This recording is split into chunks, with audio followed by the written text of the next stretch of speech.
Hello everyone. Dropped the ball today on getting this class set up. There's a lot of moving parts to this, and since I'm new to this, I kind of forgot.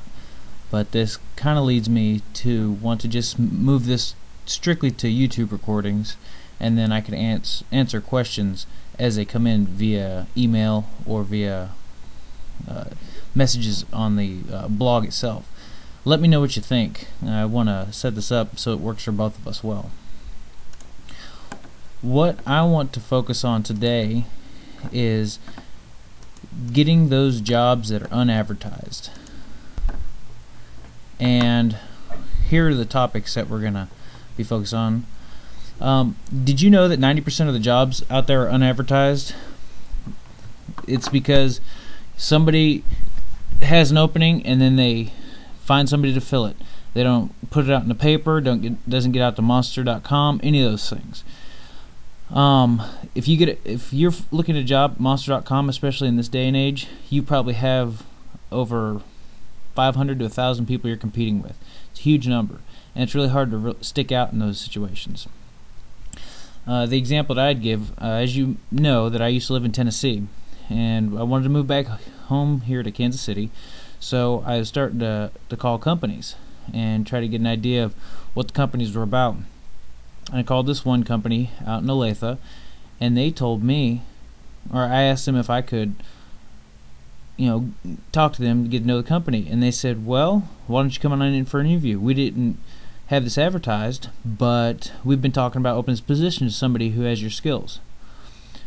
Came in, interviewed, found out that they were wanting a contract position. I was needing a full-time position to come back to Kansas City, but they offered me a contract position after a short interview and just kind of learned about the company.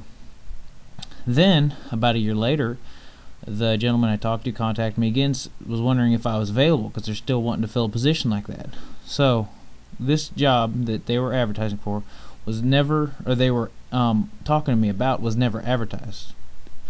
So, that's just one example of how this works. There's a process. It's really a sales process in getting a job, and the process that I used was to first identify what types of work I would want to do. I knew I wanted to be into problem solving, and I wanted to work with people, and with my background I wanted to focus on something that utilized my education and background. Then I also knew I wanted to live in Kansas City. You can tell that the first thing, I am not looking at what companies have openings, I'm looking at what fits my situation, what I want to do first. So that's what we need to focus on when we're looking at a job. The next thing I did was I wanted to find probably about 30 companies that could use my skills. So since I knew I wanted to go to the Kansas City area, I went to the Kansas City Chamber of Commerce. I just went ahead and pulled this up. We're going to go through this together. I haven't searched this out yet to see how this works, but I'll show you the exact process you need to use to find a job, or actually find a company that you'd want to look for. This is the Chamber of Commerce website, and I am looking for members. Okay, actually, it looks like we needed to go to the marketplace. And then it has all the different kinds of companies out there that you might be interested in working for, and we're only on A. I typically gravitate towards manufacturing, so we'll look at manufacturing plastics.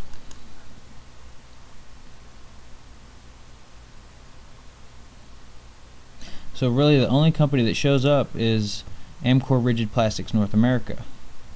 So if you're interested in a manufacturing job, this would be one of the companies you can put on your list.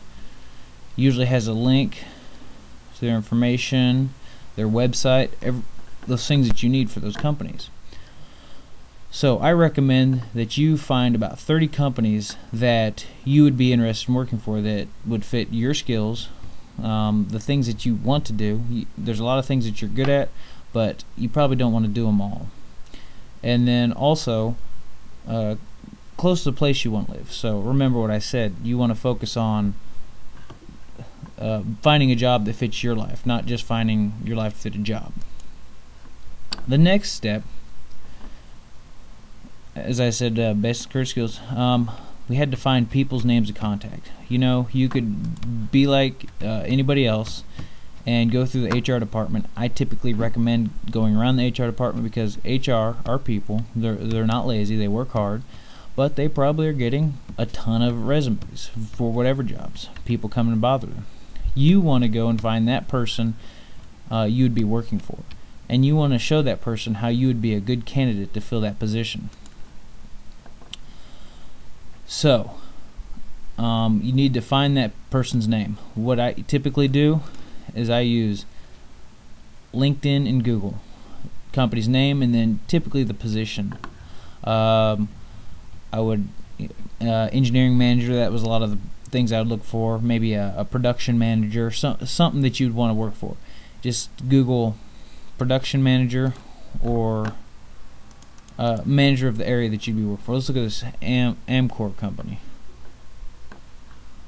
Contact us, careers and people, about us.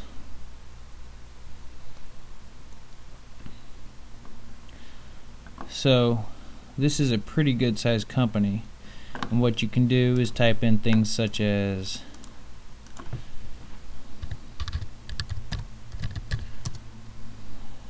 AMCOR OR. Wow, what is this doing? Whatever. Amcor, Kansas City.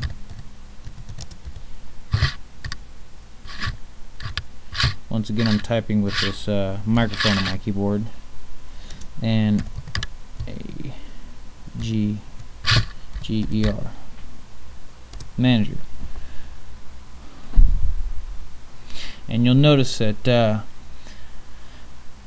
different things come up. The interesting thing is these companies, a lot of their people that work there will give presentations and speeches at different areas, and you can sometimes find their name. That's how I found the contact information for the company I work for currently.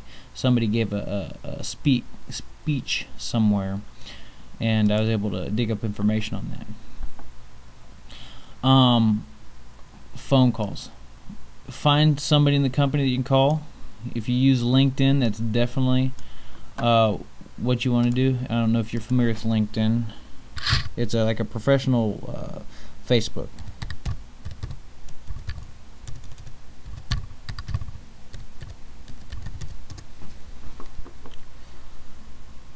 And this is my LinkedIn page. But this company is, or this website is good to find people that you may know that no other people within the company are interested in. They can tell you about it and give you names to people to search out. Typically, when I call, I ask, "Hey, I'd like to learn a little bit about the company because I'm interested in learning more about you guys. So potentially look for a job." And they may say, "We don't have openings, blah blah blah." Just tell them you're wanting to learn, you're just information gathering. Don't let them shoot you down too easily. The thing is, you want to stay in the driver's seat here, and you do not want to just listen to everything exactly as they say, because you're not going to get the job. You need to be persistent. They want persistent people for you. And as I said, don't go through the HR department if you can avoid it, because HR department is not going to be the ones you work for. They're not going to be the ones that are interested in figuring out if you're a good candidate. It's the manager that wants to bring you on their team. So once you figure out about the company, figure out how to contact them, then next is the sales process.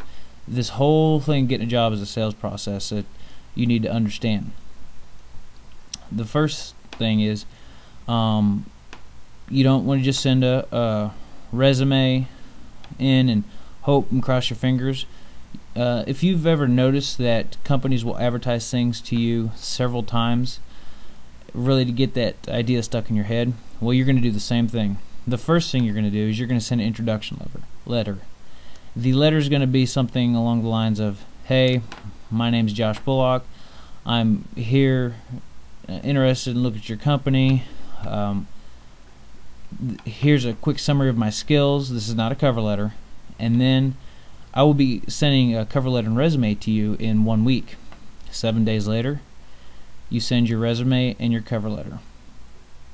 Now, in the previous class, I'll link to that in the show notes, I talked about building a good resume. So you send your resume and cover letter. Resume is going to be a nice clean one, easy for them to read, really point out the things that you want them to see. And then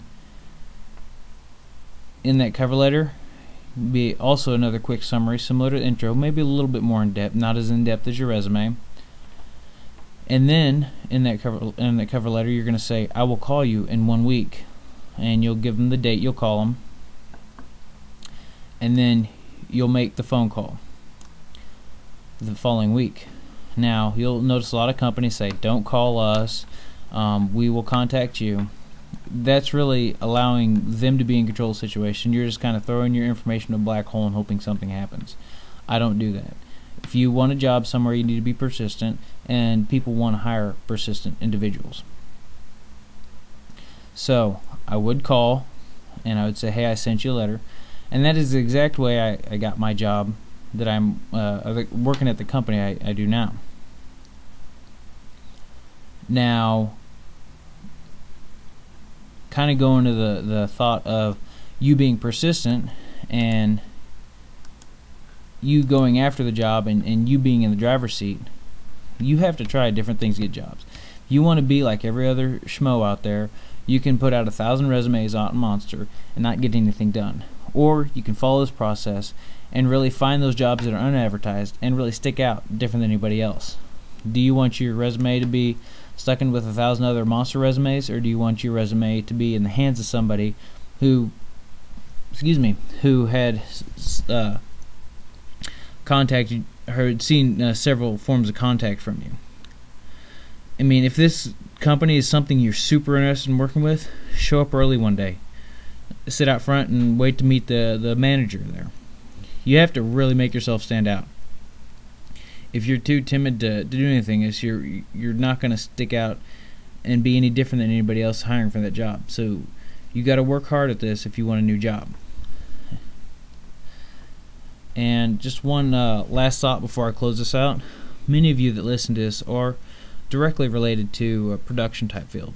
And if you notice, in production, your job is specified what you do from the time you get there to the time you get out.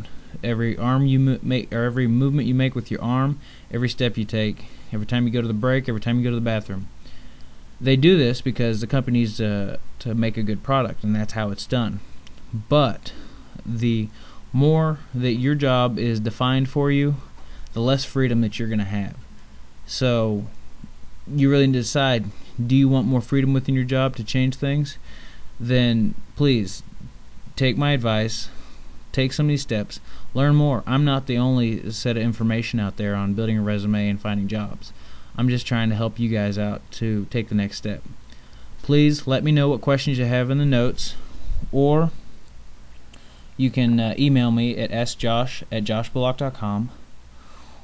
And if you want to get notifications whenever I post these videos, please enter your email address here, and then you'll get my newsletter and each time one of these videos is posted. Thank you very much.